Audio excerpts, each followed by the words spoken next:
कहानी शुरू होती है और हम फिल्म के मेन कैरेक्टर अनीता नीडी को देखते हैं, जो कि एक पागल खाने के अंदर मौजूद होती है। नीडी का बिहेवियर बिल्कुल नॉर्मल नहीं होता, वो बहुत एग्रेसिव होती है। इसी पागल खाने की एक नर्स नीडी के पास आती है और उसे खाना खाने का कहती है, लेकिन जवाब में नीडी उस नर्स को मारना शुरू कर देती है और उसके मुंह पर स्पिट भी करती है, यानी कि उसके मुंह पर थूकती है। और नीडी को सजा के तौर पर एक अंधेरे वाले ऊंचे कमरे में बंद कर दिया जाता है। यहाँ पर अनीता नीडी अपने पास्ट के बारे में सोच रही होती है। उसे अपनी पिछली तमाम लाइफ याद आती है। वो अपनी बेस्ट फ्रेंड जेनिफर के बारे में भी सोचती है। जेनिफर और नीडी बहुत अच्छे दोस्त होते हैं। अब कहानी पास्ट में चली जाती है और यहाँ पर हम एक गांव डेविल्स केटल को देखते हैं और ये दोनों इसी गांव से बिलोंग करती हैं। बेसिकली इस शहर का नाम एक झरने की वजह से पड़ा था। इस झरने का गिरने वाला तमाम पानी एक होल के अंदर चला जाया करता था और किसी को आज तक मालूम नहीं हुआ था कि इस होल में जाने वाला पानी आखिरकार जाता कहाँ है। इसी मकसद के लिए बहुत से साइंटिस्ट, रिसर्चर्स और कॉमन लोग भी इसको मालूम करने की कोशिश करते हैं, लेकिन सब नाकाम रहते हैं। अब हम अपनी मेन स्टोरी की तरफ वापस आ जाते हैं। जेनिफर अपने कॉलेज की बहुत मशहूर, खूबसूरत, पॉपुलर और नाइस लड़की मानी जाती है, जबकि दूसरी तरफ अनीता नीडी अपनी बेस्ट फ्रेंड से बिल्कुल अलग होती है। ये दोनों आपस में बेस्ट फ्रेंड तो हैं, लेकिन बाय नेचर या ट्रेड्स के मुताबिक ये दोनों एक दूसरे से बिल्कुल अलग हैं। जेनिफर तो बहुत फेमस है, लेकिन नीडी काफी शाय और बिल्कुल भी फेमस नहीं होती, ना ही जेनिफर की तरह खूबसूरत। नीडी का एक बॉयफ्रेंड भी होता है जिसका नाम चिप है, लेकिन नीडी अपने बॉयफ्रेंड से ज्यादा अपनी फ्रेंड जेनिफर को फोकियत देती है, जिसकी मिसाल ये है कि जब जेनिफर नीडी को कहती है कि रात को हम एक लोकल बार में चलेंगे, वहाँ पर एक बैंड परफॉर्म करने वाला है, हमें बहुत मजा आने वाला है, तो नीडी जेनिफर को वैल्यू देती है, ना कि अपने बॉयफ्रेंड को। और अब वो उस बार में चले जाते हैं। इस पार्टी में जेनिफर एक बैंड परफॉर्मर निकोलाई की तरफ अट्रैक्ट हो जाती है। वो उसे पसंद करने लगती है और वो उसे ड्रिंक की भी ऑफर कर। जब जेनिफर निकोलाई के लिए ड्रिंक लेने के लिए जाती है तो निकोलाई अपने किसी दोस्त से जेनिफर के मुतालिक कुछ बातें करता है, जिनको नीडी सुन लेती है और नीडी को उसकी की गई बातें बिल्कुल पसंद नहीं आती। नीडी ये बातें जेनिफर को बताती है, लेकिन जेनिफर उनको नजरअंदाज कर देती है और कहती है कि इग्नोर इट। अब बैंड की परफॉर्मेंस शुरू हो जाती है,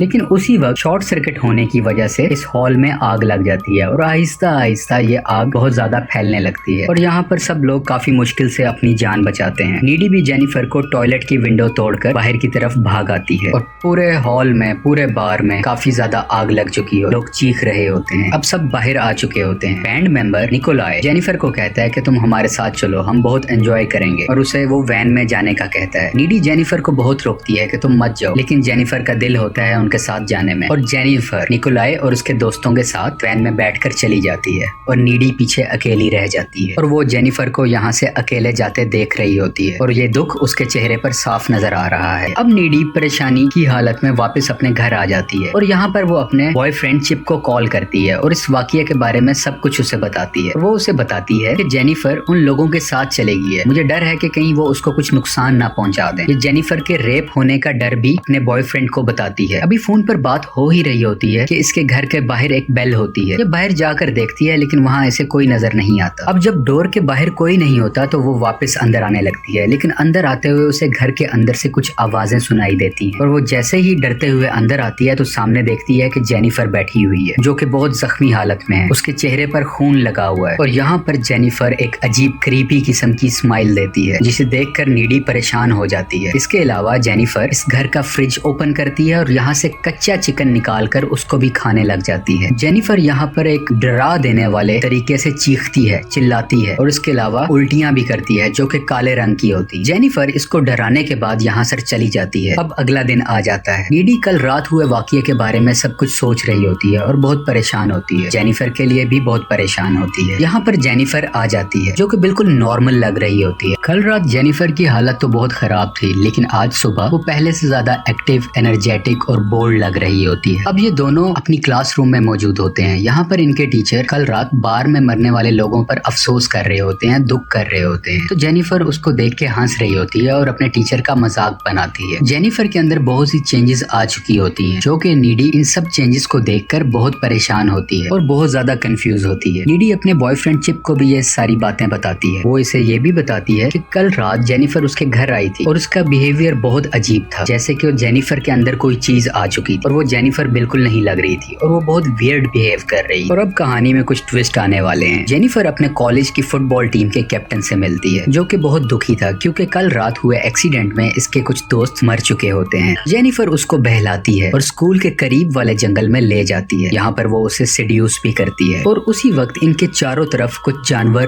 परिंदे इकट्ठे हो जाते हैं जो इनको देखने लगते हैं। यह बहुत अजीब मंजर है और उसी वक्त जेनिफर का चेहरा बदल जाता है। उसके दांत बड़े से हो जाते हैं जैसे कोई ईवल उसके अंदर आ गया हो और वो अपने साथ मौजूद फुटबॉल कैप्टन को मार देती है। मरते हुए ये फुटबॉल कैप्टन चीखा होता है जिस चीख की आवाज कॉलेज के प्रोफेसर ने सुन ली होती है और इस चीख को सुनते हुए कॉलेज के प्रोफेसर उधर आते हैं जहाँ पर वो प्रोफेसर इसकी कटी और फटी हुई लाश को देखते हैं। नीडी और जेनिफर फोन पर बात कर रहे होते हैं। नीडी बहुत दुखी है क्योंकि बहुत कम वक्त में इनके शहर में बहुत सी अमवात हुई हैं, बहुत से लोग मरे हैं, लेकिन जेनिफर उसे कहती है कि तुम चिल करो और मूव ऑन करो। इसके अलावा हम यहाँ पर यह भी देखते हैं कि जेनिफर लाइटर से अपनी जुबान पर आग लगा रही होती है लेकिन उसकी जुबान को जरा भी नुकसान नहीं पहुँचता और जेनिफर नीडी को कहती है कि आई एम गॉड, मैं खुदा। और आहिस्ता आहिस्ता अब 1 महीने का वक्त गुजर चुका है। अब जेनिफर बहुत थकी हुई लगती है, बीमार लगती है, टायर्ड लगती है। अब ये बिल्कुल पहले जैसी एक्टिव और एनर्जेटिक नहीं रही। अब हम देखते हैं कि एक स्टूडेंट जेनिफर को सिनेमा जाने की ऑफर करता है कि हम वहाँ पर बहुत एंजॉय करेंगे, लेकिन जेनिफर उसे इनकार कर देती है और कहती है कि हम रात को मिल सकते हैं। और वो उसे एक ऐसे घर में बुलाती है जिसका कंस्ट्रक्शन का काम हो रहा होता है। अभी वो घर मुकम्मल तौर पर नहीं बना होता। अब रात का वक्त आ जाता है और जब जेनिफर उस लड़के से बात कर रही होती है तो उसकी आंखों का रंग बदलने लगता है। वो लड़का इसकी आंखें देख के डर जाता है कि उसी वक्त जेनिफर उस लड़के को भी मार देती है और इसके जिस्म से उसकी बोटियां निकाल कर खाने लगती है, यानी कि इसके जिस्म को कच्चा खाने लगती है। दूसरी तरफ नीडी अपने दोस्त के साथ होती है, अपने लवर के साथ होती है। उसको जेनिफर के मुतल्लिक रौने ख्वाब आते हैं, उसे ख्यालात आते हैं कि जैसे जेनिफर किसी मुश्किल में है और वो उसी वक्त अपने घर से भाग के बाहर निकल आती है। वो अभी रोड पे होती है कि सामने से जेनिफर आ जाती है जो खून में लथपथ होती है। इसके अलावा जेनिफर नीडी की कार की विंडशील्ड यानी कि उसके शीशे पर भी जंप करती है। नीडी बहुत डर जाती है, घबरा जाती है। खैर नीडी वहाँ से भागकर अपने घर आ जाती है। जैसे ही नीडी अपने बेड पर सोने जा रही होती है तो वहाँ पे वो जेनिफर को देखती है जो बिल्कुल नॉर्मल हालत में होती है। नीडी बहुत कंफ्यूज हो जाती है। नीडी कुछ नहीं समझ पा रही होती कि ये क्या हो रहा है और वो जेनिफर को कहती है कि तुम यहाँ से चली जाओ, लेकिन जेनिफर कहती है कि तुम परेशान मत हो, हम दोनों बेस्ट फ्रेंड्स हैं और मैं तुम्हें सब कुछ सच बताऊंगी कि उस रात को क्या हुआ। ये उसी रात की बात कर रही होती है जिस दिन उस बार में आग लगी होती है, क्योंकि नीडी ने जेनिफर को एक भयानक रूप में भी देखा होता है और एक नॉर्मल रूप में। तो नीडी कहती है कि मैं सच जानूं और जेनिफर सब बातें बताने लगती है। जेनिफर बताती है कि उस रात जब मैं उस बैंड के लड़कों के साथ वैन में बैठकर गई तो वो मुझे झरने के पास ले गए थे। निकोलाय जो बैंड का मेंबर था और उसके तमाम दोस्त बेसिकली शैतान को पूजा करते थे और वो ये सब इसलिए कर रहे थे ताकि वो अपने म्यूजिकल कैरियर में सक्सेस पा सके। उन्होंने मुझसे पूछा था कि क्या तुम वर्जिन हो, तो मैंने उन्हें कहा था कि हाँ। तो बेसिकली उन्होंने मुझे मारकर शैतान को सेक्रीफाइस करना था ताकि उनको कामयाबी मिल सके। ये बैंड काला जादू बेसिकली कर रहा था। निकोलाय जो बैंड मेंबर था उसने जेनिफर को चाकू मारकर उसी झरने में फेंक दिया होता है। यहाँ पर एक और बात भी पता चलती है कि जेनिफर असल में वर्जिन नहीं होती, जिस वजह से वो जिंदा बच जाती है, लेकिन जिंदा बचने के बाद वो नॉर्मल नहीं रहती। उस पे ईवल पोजेस कर लेता है, शैतान उस पर हावी हो जाता है। मैं एक चीज क्लियर करता चलूं, वो बैंड मेंबर्स इस सेक्रीफाइस के बाद वो भी फेमस हो गए और जेनिफर भी जिंदा बच गई, लेकिन उस पर शैतान हावी हो गया। और वो ये भी बताती है कि जब वो जागी तो उसे बहुत भूख लग रही थी और भूख की हालत में मैं तुम्हारे घर भी आई थी, क्योंकि तुम मेरी बेस्ट फ्रेंड हो तो मैं तुम्हें कभी भी नुकसान नहीं पहुंचा सकती, इसलिए मैं उस रात तुम्हारे घर आई और फ्रिज खोल के कच्चा चिकन खाने लग गई। जेनिफर अपनी दोस्त को ये भी बताती है कि जब वो किसी इंसान को खा लेती है और उसका पेट फुल होता है तो उसके अंदर एक्स्ट्रा पावर्स आ जाती हैं और वो इस बात को अपना हाथ काट कर शो भी करती है। वो अपने हाथ को काटती है तो उसका हाथ फौरन से खुद ही हील हो जाता है। जेनिफर के पास अब शैतानी ताकतें हैं। ये सब सुनकर, देखकर और जानकर नीडी बहुत डर जाती है और वो जेनिफर को कहती है कि यहाँ से तुम चली जाओ, मुझे इस वक्त और कोई बात नहीं कर। और जेनिफर इसके घर की खिड़की से कूदकर बाहर चली जाती है, लेकिन ये खिड़की 2nd फ्लोर पर होती है जो कि जमीन से तकरीबन 12-13 फुट के फासले पर होती है। इतनी बड़ी जंप देखकर नीडी और घबरा जाती है। नीडी इस मामले की मजीद इंफॉर्मेशन के लिए अपने टाउन की लाइब्रेरी में जाती है और वहाँ पर वो पैरानॉर्मल बुक्स की रीडिंग करती है ताकि वो सच को जान सके और कोई हल निकाल सके। बुक रीडिंग से नीडी को पता चलता है कि उस बैंड से गलती हुई थी, क्योंकि वो जेनिफर को वर्जिन समझ रहे थे। उसके बदले में वो लोग तो फेमस हो गए, लेकिन जेनिफर पर शैतान हावी हो गया और अब जेनिफर को ठीक करने का एक ही तरीका है कि उसके दिल में चाकू मार दिया जाए, क्योंकि इसके अलावा और कोई हल नहीं है इस बुक के मुताबिक। इसके अलावा नीडी ये सब बातें अपने लवर चिप को भी बताती है, लेकिन चिप इसकी बातों पर ज्यादा ध्यान नहीं देता और ना ही यकीन करता है। वो नीडी को कहता है कि तुम किसी साइकेट्रिस्ट को दिखाओ। इसके अलावा नीडी को यह भी पता चलता है कि जेनिफर के लिए लोगों को मार के खाना बहुत जरूरी है, क्योंकि अगर वो उन्हें नहीं नहीं खाएगी तो वो पहले जैसी खूबसूरत नहीं रही। तो खुद को खूबसूरत और जवान रखने के लिए जेनिफर को लोगों को मार के खाना जरूरी है। अब से कुछ दिन बाद इनके कॉलेज में एक डांस फंक्शन भी होता है